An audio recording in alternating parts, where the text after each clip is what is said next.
Bonsoir, j'interromps votre programme habituel pour vous parler du sponsor de cette vidéo comme d'habitude. Et comme d'habitude c'est Ana Luisa, cette marque de bijoux américaine. Et en fait là je vais vous faire une petite update sur comment se portent les bijoux que j'ai eu jusqu'à maintenant. Ils m'ont demandé de vous faire une petite update et de vous dire voilà comment... s'ils sont toujours en bon état, qu'est-ce qui s'est passé, etc. Et oui, ils sont toujours en bon état, ils sont parfaits, ils sont magnifiques, fantastiques. J'en ai mis plein aujourd'hui. Donc là vous avez mes petits colliers que j'avais reçus, là le collier lune et là le collier carte de tarot aussi qui est magnifique, des petites bagues, des petites boucles d'oreilles et tout ça a très bien tenu. Vous avez dû les voir dans mes vlogs. J'ai mis ces bijoux aussi pour des événements littéraires aussi, pour quand je suis allée à la soirée Hugo New Romance, quand je suis allée au bal de Twin Crowns et donc je suis restée toute une soirée avec et même ceux-là par exemple je les ai même laissés plusieurs jours. Et en prenant mon bain et en prenant ma douche, et donc normalement ils vous disent, je pense que, enfin je sais pas s'ils vous disent ça, mais normalement pour faire attention à vos bijoux il faut les enlever avant de prendre votre bain, votre douche et tout. Mais là je vous avoue que bah moi j'avais la flemme de les enlever et que c'est tout des bijoux avec lesquels que j'ai mis dans l'eau et qui n'ont absolument pas bougé. Pas du tout, il n'y a pas d'oxydation du tout, c'est des bagues, j'ai passé des soirées avec où vous savez on transpire des mains et tout et tout. Voilà, surtout moi et mes mains moites. Ça fait pas du tout de traces d'oxydation ni rien, elles sont parfaites. Ça c'est tous les bijoux de ma maman, donc il n'y a pas que moi, il y a mes bijoux à moi, j'en ai plein en or comme ça. J'ai aussi des bijoux en argent, c'est des bijoux plaqués hein, mais j'ai aussi la version en argent. Je les mets tout le temps, si vous voyez mes petites boucles d'oreilles cœur avec mon collier cœur et tout, c'est aussi Ana Luisa et c'est en argent. Et puis ma maman a une bonne collection ici. Si vous voulez les voir en particulier en détail, je vais en faire un TikTok pour vous montrer. Mais donc elle en a plein, elle les garde comme ça précieusement parce qu'elle les aime trop. Et il n'y en a pas un qui s'est abîmé. Ils se sont pas abîmés du tout et elle les adore, elle les met tout le temps. Je vous remets le site en barre d'infos si jamais vous voulez faire cadeau de fête des mères. La fête des mères cette fois-ci c'est début juin, on sait pas pourquoi. Si vous voulez faire des petits cadeaux aux gens pour cet été et que vous voulez des beaux bijoux qui résistent au soleil et à l'eau et à tout, voilà, je vous remets le site en barre d'infos si jamais vous voulez acheter des petites pièces et si jamais ça vous dit aussi. La lune d'un côté et l'étoile de l'autre et j'ai des petites lunes derrière aussi. Enfin bref, si jamais ces bijoux vous intéressent, ils sont toujours sur le site. Et voilà, et merci à Ana Luisa d'avoir sponsorisé cette vidéo. Je vous laisse regarder la vidéo tranquille maintenant. Ok, hello. Bonsoir. Bonsoir. Good evening. Vous me demandez de faire cette vidéo depuis longtemps et donc du coup je vais la faire. Gracieusement. Je l'ai déjà fait une fois quand j'étais petite. Je n'étais pas grand, je montrais mon à tous les passants. Il y a 4-5 ans, maintenant je sais plus exactement si c'est 4 ou 5 ans, mais il y a longtemps. Voilà, j'avais fait une vidéo pour des recommandations de comment lire en anglais et comment je fais pour lire en anglais et lire en anglais en fait. J'avais fait une vidéo sur ça. Voici la version updatée. On va partir de comment j'ai appris l'anglais, qu'est-ce qui s'est passé, Alors, et comment vous pouvez apprendre l'anglais également. Alors, moi, j'ai appris l'anglais parce que je suis une fangirl, voilà, dès le début. En fait, il y avait deux raisons. J'ai appris l'anglais parce que fangirl et parce que je voulais la suite des livres. Donc, je me souviens avoir essayé un petit peu de lire des livres en anglais. Mais oui, je lisais des fanfictions en anglais, mais oui. Mais oui, bien avant que l'histoire des One Direction, parce qu'à chaque fois je dis j'ai appris parce que les One Direction et mais en fait non, que nenni, parce qu'en fait quand j'étais au collège, oui, j'étais au collège, bref, j'étais en train de lire La Confrérie d'Adagnor. Oui, il n'y a rien qui va, mais tout va bien. C'est pour ça qu'aujourd'hui je suis là. Alors, on en était au tome, je sais plus quoi, au tome 6 je crois, et le reste n'était pas sorti. Il y avait un tome en particulier qui m'intéressait beaucoup, c'était le tome 11, et il était même pas écrit en anglais, mais il y avait des gens qui écrivaient des fanfictions sur fanfiction.net ou .com, non .net, je crois que c'était .net. Sur mon vieux vétuste, je sais pas ce que j'avais même pas d'iPhone, avant il n'y avait pas d'iPhone. Je sais pas si vous pouvez imaginer, mais c'était le cas. Et j'avais un vieux... Il me semble que c'était un téléphone qui s'ouvrait comme ça, qui faisait... Il y avait un petit clavier comme ça, et on l'ouvrait, et il y avait l'écran et le petit clavier. C'était Je l'aimais trop. J'avais 2 gigas d'internet par...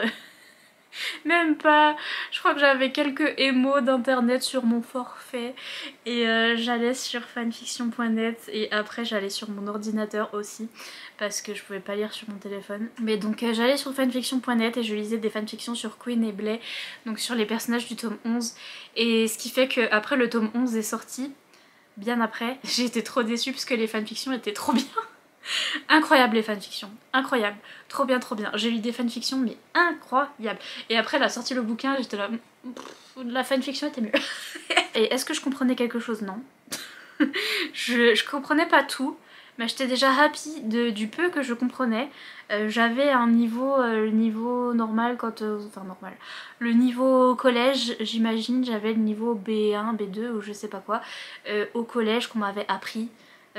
Au fur et à mesure des cours, je comprenais à peine, je disais hello, my name is, voilà, et je suis tout de suite allée dans les fanfictions et tout. Et un autre truc qui m'a aidé, oh purée, c'est Walk Down Memory Lane, là vraiment, on se rappelle comment c'était il y a très longtemps. Et en fait vous allez dire mais comment t'as fait si tu comprenais rien? Bon déjà je comprenais les prénoms, je savais quand c'était Queen et quand c'était Blay et que je savais qu'il faisait une action en particulier. Ensuite bien sûr je cherchais beaucoup de mots sur le traducteur parce que vu que j'étais sur mon ordinateur en même temps j'essayais de traduire, et je lisais que les dialogues aussi au début parce que les dialogues c'est le truc le plus facile à comprendre et parce que c'était le plus intéressant aussi pour moi, donc je lisais que les dialogues. Quand je comprenais pas trop ce qui se passait dans les dialogues je faisais voilà Google Translate machin bidule, ça. Et puis The Vampire Diaries aussi que je regardais pendant que j'étais au collège également, c'est sorti quand j'étais en 5ème. Le tome 1 du livre j'avais pas aimé du tout, puis tout le monde m'avait dit non mais la série va sortir et je pense que ce sera mieux que le livre. La série est tellement... les livres sont tellement pas bien. Les livres sont tellement pas bien, mais la série était trop cool et c'était la série du moment, c'était la série de mes années collège. Je regardais tous les vendredis parce qu'en fait ils sortaient le jeudi aux États-Unis et le temps que les sous-titres soient traduits, qu'on ait des sous-titres en français, il fallait attendre le vendredi. Et donc je regardais chaque épisode le vendredi. Je m'en souviens, il y avait un cliffhanger à chaque épisode. Donc chaque vendredi j'étais en mode comment je vais faire pour vivre jusqu'à la semaine prochaine? C'est tout ce qui me motivait dans la vie parce que j'étais déjà dépressive et tout et tout. J'allais en cours et machin, je me disais prêt, vendredi à The Vampire Diaries, vendredi je sais si machin est vraiment mort ou pas. À l'époque il n'y avait pas du tout de traduction en français pour The Vampire Diaries. Je l'ai regardé en toute illégalité, en streaming sur internet. Il y avait des gens, des fans qui traduisaient les sous-titres, qui mettaient des sous-titres en français. Et donc du coup je regardais The Vampire Diaries avec des sous-titres en français, donc j'étais au courant de ce qu'ils disaient. Et en même temps les Gugus parlaient anglais, en même temps que je lisais les sous-titres en français.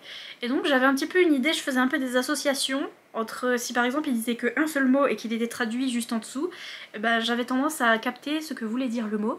Et c'est comme ça que j'ai appris plein de mots, notamment plein de gros mots, grâce à Damon Salvatore. Je vous conseille les séries, les animés, enfin les animés, du coup non, mais s'ils sont en anglais, vous voyez, mais si vous voulez apprendre la langue d'origine de l'animé, bref. Mais je vous conseille les séries et les films et les vidéos YouTube en anglais, et vous mettez d'abord les sous-titres en français. Une fois que j'étais assez habituée, j'arrivais, je m'en souviens, à regarder The Vampire Diaries le jeudi au lieu du vendredi, parce que j'avais pas besoin d'attendre que les gens traduisent les sous-titres. Je regardais avec les sous-titres en anglais et je comprenais tout. J'étais là... Enfin tout, les 3/4. Donc j'étais très contente. Et puis après les trucs de fangirl, pareil, c'était amoureuse des One Direction, amoureuse de Sistasa, des groupes en Angleterre. Et donc du coup je regardais les interviews de Harry Styles et des One Direction. Et je voulais savoir ce qu'ils disaient. Et donc du coup je regardais avec les sous-titres et je regardais les traductions, et après au bout d'un moment j'apprenais de plus en plus de mots, donc je comprenais de mieux en mieux. Et c'est comme ça que j'ai appris l'anglais, et voilà, c'est venu comme ça, mais c'était vraiment tous les jours. Et en fait c'est parce que j'étais obsessed sur The Vampire Diaries et sur One Direction et machin, ce qui fait que par exemple du temps des One Direction j'ai passé la journée sur Twitter à regarder des trucs écrits en anglais. Donc en fait toute la journée, enfin même si j'étais en cours et j'avais pas le droit, mais toute la journée et tous les jours surtout, tout ce que je consommais comme média via mon téléphone c'était en anglais. Donc c'est comme ça que c'est venu, et que c'est venu très vite. Et là comment ça reste aussi, comment maintenant ça reste, c'est que je regarde que des vidéos en anglais. et comme je fais que ça de ma vie, regarder des vidéos YouTube d'ailleurs, je regarde des américaines et des anglaises qui font des vidéos sur ma télé maintenant que je suis bilingue et tout, je suis trop bilingue. Je peux ne pas mettre de sous-titres ni rien, je comprends ce qu'elles disent. Il faut que vous soyez passionné par le truc, il faut qu'il y ait quelque chose qui vous passionne et qui vous fasse apprendre l'anglais. Donc je vous dis, ça peut passer par les séries, les vidéos, les choses comme ça. Et puis, j'ai plus de batterie. Alors ça... Ça dépend de votre niveau, vous avez le niveau que vous avez maintenant, si vous voulez l'améliorer, voilà des petites techniques. Mais du coup, par rapport à votre niveau, déjà je peux pas savoir exactement, tout le temps je reçois des commentaires dans mes vlogs qui me disent est-ce que c'est accessible en anglais ?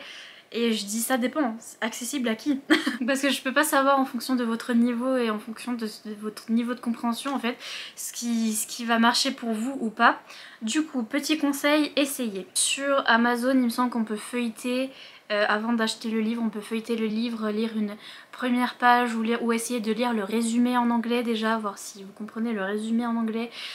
Essayez déjà la première page, essayez pour voir le style d'écriture, pour voir si c'est un niveau qui vous convient ou pas. Et puis bien sûr il y a les techniques qui font que c'est mieux de lire du young adult. Le young adult c'est plus simple à lire que le adulte et même que le middle grade, donc il y a des livres en anglais pour les enfants qui sont assez compliqués à lire parce que c'est un vocabulaire assez particulier pour enrichir le vocabulaire des enfants en Angleterre et en Amérique, et donc du coup le vocabulaire est compliqué au final.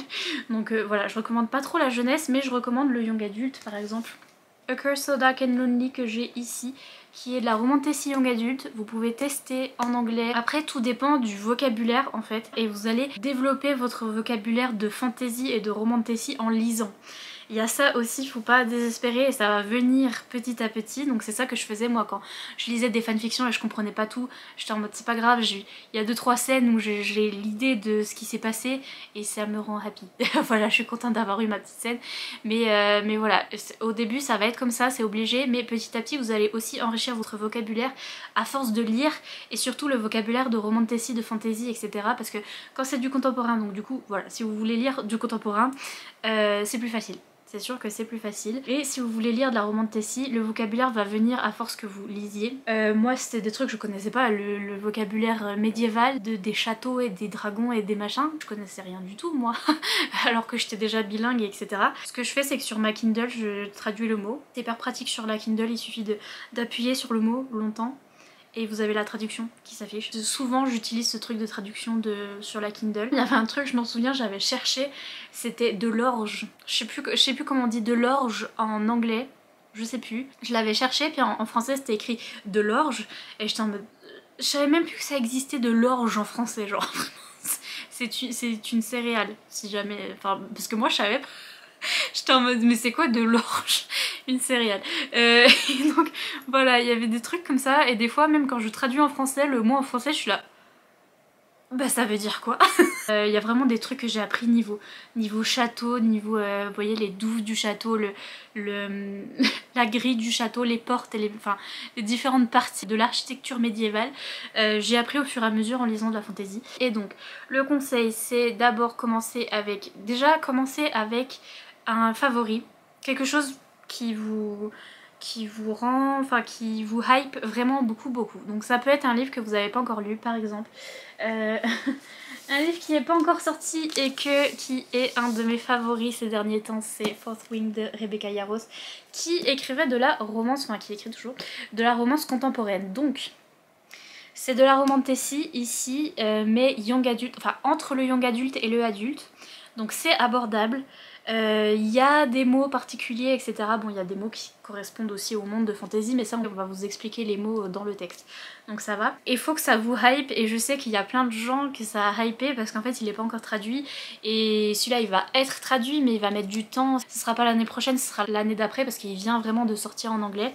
Et donc du coup je sais qu'il y a des copines qui étaient trop hypées, qui voulaient trop le lire, et donc elles se sont motivées et elles ont commencé à lire en anglais grâce à ça. Et en fait tout dépend de votre level de hype, votre level de passion en fait. Si vous avez trop envie de lire un livre, vous allez commencer, et même si vous lisez en anglais et que vous comprenez genre 2 phrases, vous allez être là, waouh trop bien, j'ai lu un livre en anglais, j'ai compris, il y avait 2 trucs, j'ai compris. Et vous allez être très fiers. Donc voilà, il faut que ce soit quelque chose qui vous passionne aussi. pas quelque chose de barbant. Du coup les plus abordables ce serait du contemporain, du young adulte contemporain et ce serait un livre peut-être que vous avez déjà lu en français. Moi j'avais fait ça aussi pour Chasseuse de la nuit de Diane Frost, je l'avais lu en français, c'était un de mes livres préférés à l'époque et je l'avais relu en anglais. J'avais essayé de le relire en anglais sur Kindle pour m'habituer en fait et pour lire un livre en anglais que j'avais déjà lu en français, donc du coup je savais ce qui se passait, je savais qui que quoi dont où. Et donc c'est bien de relire aussi vos livres favoris en anglais parce que vous savez déjà. Donc des relectures de vos livres favoris que vous avez déjà en français et vous les relisez en anglais. Lire du young adulte, du contemporain et après le vocabulaire de fantasy ça va arriver. Et lire un truc qui est passionnant pour vous et qui vous donne trop envie. Je vous conseille, suivant les niveaux, bon après si vous êtes comme moi que vous avez l'habitude de lire en anglais tout le temps, lisez tout, vous voyez. Mais si votre niveau n'est pas top, mais que vous comprenez à peu près le young adulte, niveau romantasy, je vous recommande du coup des livres comme ça où on a des écritures qui sont qui sont assez young adulte et qui sont compréhensibles. Pareil pour Twin Crowns, pour A Curse So Dark and Lonely, des choses comme ça. Par contre, ça par exemple, si vous n'avez pas l'habitude de lire en anglais, vous allez rien capter. Parce que moi qui ai l'habitude de lire en anglais, je lis toujours en anglais, toute ma vie je lis en anglais. Normalement je comprends tout dans tous mes livres. On me dit mais tu comprends comme en français, genre tout comme en français. Oui, tout comme en français, genre je comprends tout. Je suis rentrée dans ce livre, j'ai dit hello, I do not speak English. What is English? English, I am French. I don't know, I am French. Et donc je comprenais rien. Je comprenais rien, c'est hyper compliqué, hyper dense. Là c'est un vocabulaire aussi très médiéval mais encore plus poussé. Niveau vocabulaire c'est très élevé, très poussé. Si bien que je cherchais des mots comme je vous avais dit dans mon traducteur et qu'il me sortait des mots en français que je ne connaissais pas non plus en français. Du coup j'étais là Si vous avez l'habitude de lire en anglais, si vous êtes assez fluide dans la lecture en anglais et que vous comprenez assez et que ça vous dit essayez et surtout persistez parce que vous allez voir dès le début vous allez être là concentration maximum. C'est un peu compliqué mais ça vaut le coup parce que c'est vraiment très bien, c'est vraiment très cool. En plus je trouve que c'est valorisant. C'est mon côté scolaire ça, mais c'est parce que j'étais trop contente de réussir à comprendre et d'apprendre des nouveaux mots et d'apprendre des nouvelles choses et d'avoir un monde aussi dense et aussi développé. C'était vraiment très cool, donc voilà. Mais accrochez-vous, mais si par contre vous êtes vous n'avez pas l'habitude de lire en anglais, commencez pas par ça. Voilà. Et du coup vous pouvez aussi lire Zodiac Academy. On me demandait si c'était accessible. Je trouve que ça c'est hyper accessible parce que c'est très le parler des jeunes de maintenant. Des plus jeunes que moi même. C'est vraiment comme les gens parlent sur Instagram, sur Twitter, sur les réseaux sociaux. C'est le genre de gros mots et de phrases et de trucs que vous avez sans doute déjà vu dans des mimes et dans des trucs sur internet et donc vous allez comprendre. Et pour les 2-3 mots de vocabulaire qui sont un peu fantasy, c'est de la fantasy assez classique, des codes de la fantasy qui existaient déjà, donc on a des dragons, on a des minotaures, on a des Pegasus, on a des... mais vous voyez c'est des trucs de fantasy qui déjà ont le même nom en anglais qu'en français et qui sont déjà connus. Donc voilà, et puis pareil la magie c'est la magie des éléments, de l'eau, de l'air, du feu et de la terre, donc c'est pareil, c'est facile à comprendre, tous ces trucs là c'est facile à comprendre. Et ouais, je trouve que c'est très abordable pour une lecture en anglais. C'est pour ça que les gens disent ah mais c'est mal écrit, c'est trop familier, c'est trop... Oui mais c'est facile. C'est facile à lire et c'est assez addictif. Et c'est voilà. Bon par contre, gros trigger warning pour bullying dans cette série, ça commence, c'est une romance bully. Ça commence avec du bullying. Il y a de la vengeance ensuite, c'est ce que j'aime bien, mais il y a du bullying, donc faites attention au trigger warning. Mais voilà, je pense que c'est très abordable en anglais. Vous pouvez commencer par des graphiques, je vous conseillais Heartstopper aussi au début parce que moins de texte, plus d'images, plus facile à comprendre. Si vous avez déjà vu la série en plus, vous savez déjà ce qui se passe, enfin vous voyez. Donc vous pouvez, suivant votre niveau, vous pouvez commencer par des petites choses, par des BD, des graphiques et des choses où il n'y a pas beaucoup de texte et où il y a le dessin pour nous aider aussi, par relire des favoris et ensuite passer à des trucs du genre ça, où c'est vraiment on a l'impression de lire une histoire sur internet. Petit à petit de lire de plus en plus de la romantasy qui introduit des nouveaux trucs et un nouveau monde et etc. Là par exemple on a des dragons mais c'est un petit peu différent et tout, et le temps de comprendre comment le monde marche et etc. C'est à peine plus compliqué que dans Zodiac par exemple. Donc voilà, différents niveaux.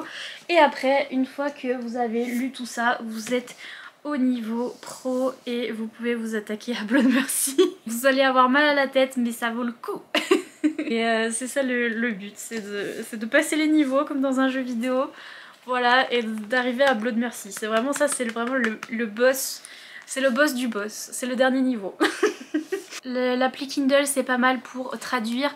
Également, petite pub pour moi, mais petite pub qui m'aide beaucoup d'ailleurs, si vous voulez aider la chaîne et si vous voulez avoir des livres gratuits, n'hésitez pas à vous inscrire sur Nextory. Je vous en ai déjà parlé, c'est une application en fait qui permet d'avoir des e-books et des audiobooks sur votre téléphone. Je vous dis ça parce que vous avez des e-books en anglais aussi sur Nextory et vous avez aussi des audiobooks en anglais. Vous avez notamment Sorcery of Thorns en anglais et tous les audiobooks de Margaret Rogerson en anglais. Vous avez l'option d'augmenter la vitesse, je sais pas si vous connaissez déjà sur les audiobooks, mais on peut changer de vitesse la madame qui parle.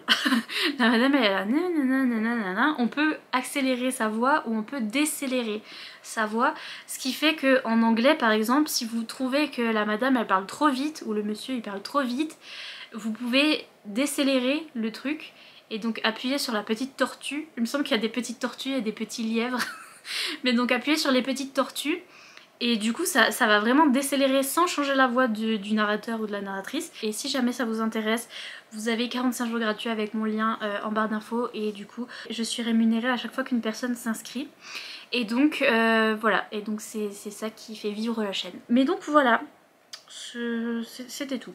C'est comme ça que j'ai appris l'anglais, c'est comme ça que je lis en anglais, c'est comme ça que je vous conseille de lire en anglais. Donc du coup voilà, c'est pour tous les gens dans tous mes vlogs qui me disent est-ce que c'est accessible. En général, si dans mon vlog j'ai dit que c'était du young adulte, si je pense que dans Zodiac Academy je vous avais vraiment dit que c'était du parler comme sur les réseaux sociaux et tout. Si je vous dis ce genre de choses là, c'est que c'est plus accessible que par exemple Blood Mercy. Je vous l'ai dit dès le début également, je vous l'ai dit, c'est très dense, c'est très compliqué. Voilà, c'est tout. Sur ce, je vous laisse tranquille, goodbye comme on dit en anglais. Je vous fais plein de gros bisous et je vous dis à bientôt dans une prochaine vidéo. Bye.